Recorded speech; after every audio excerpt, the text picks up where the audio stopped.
Guyonan. Wah.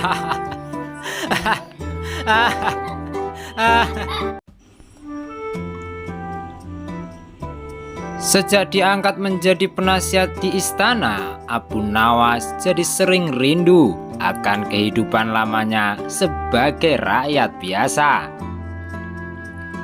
Kerinduannya tersebut sangat sulit untuk ditunaikan, mengingat ia adalah seorang pejabat negeri dan pertimbangan serta masukannya selalu dibutuhkan oleh Baginda Raja. Lama-kelamaan hal itu juga membuat Abu Nawas bosan dengan kehidupan istana meski ia mendapat banyak fasilitas. Akan tetapi ia tidak bisa mundur begitu saja tanpa ada alasan yang bisa diterima Baginda, dan ini merupakan suatu yang sangat sulit. Suatu malam ketika hendak memejamkan matanya, Abu Nawas berpikir bagaimana caranya agar ia bisa keluar dari istana dan bisa menjalani kehidupan lamanya lagi.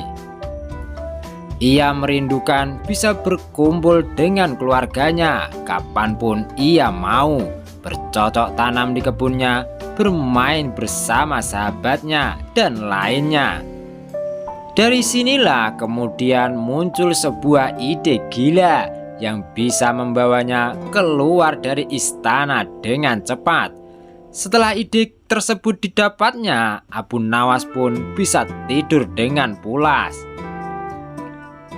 Keesokan harinya, ia sengaja bangun pagi-pagi buta, kemudian pergi ke ruang utama istana. Saat itu suasana masih sepi, hanya terdapat beberapa pengawal. Baginda sendiri masih terbaring di tempat tidurnya. Pada saat itu Abu Nawas mengendap-endap mendekati singgasana raja dan kemudian mendudukinya. Tidak hanya itu saja, Abu Nawas juga mengangkat kaki dan menyilangkan salah satu kakinya, seolah-olah dialah rajanya. Melihat kejadian itu, beberapa pengawal kerajaan sangat terkejut. Mereka dengan sigap langsung mengangkat Abu Nawas.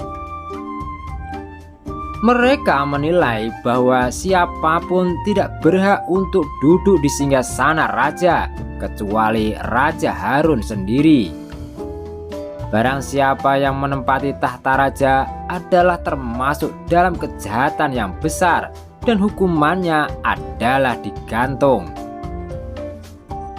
Para pengawal itu akhirnya menangkap Abu Nawas, kemudian menyeretnya turun dari tahta, kemudian memukulinya hingga babak belur. Mendengar teriakan Abu Nawas yang lagi kesakitan, raja menjadi terbangun dan menghampirinya.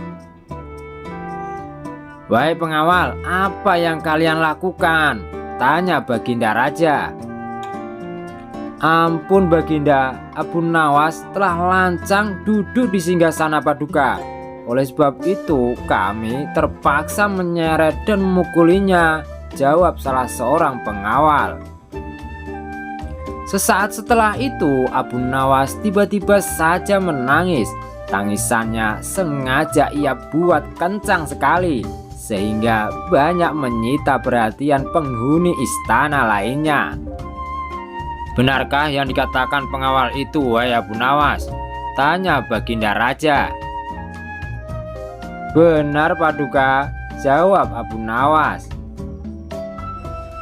Raja sangat terkejut dengan penuturan Abu Nawas itu.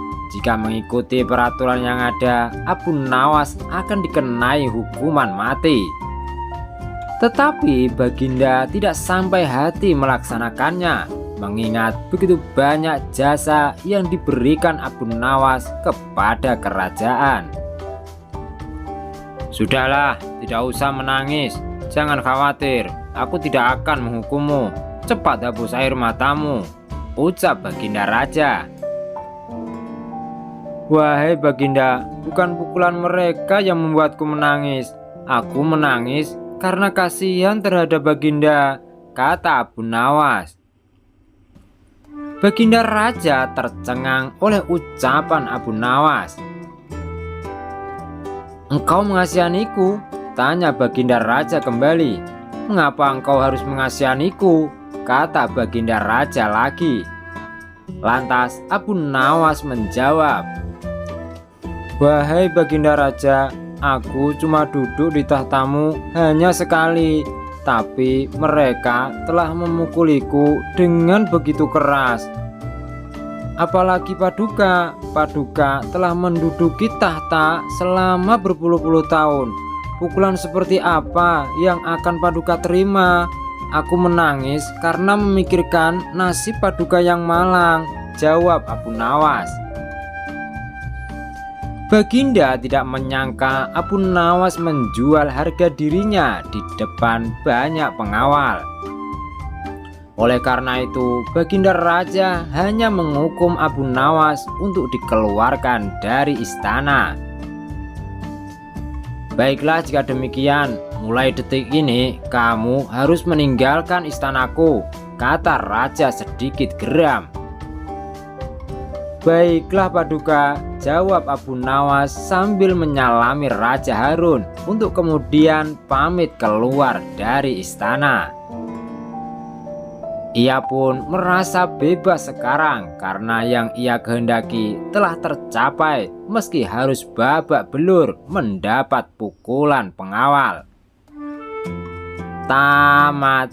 Jangan lupa ya guys untuk subscribe, like, dan share. Semoga bermanfaat. Amin.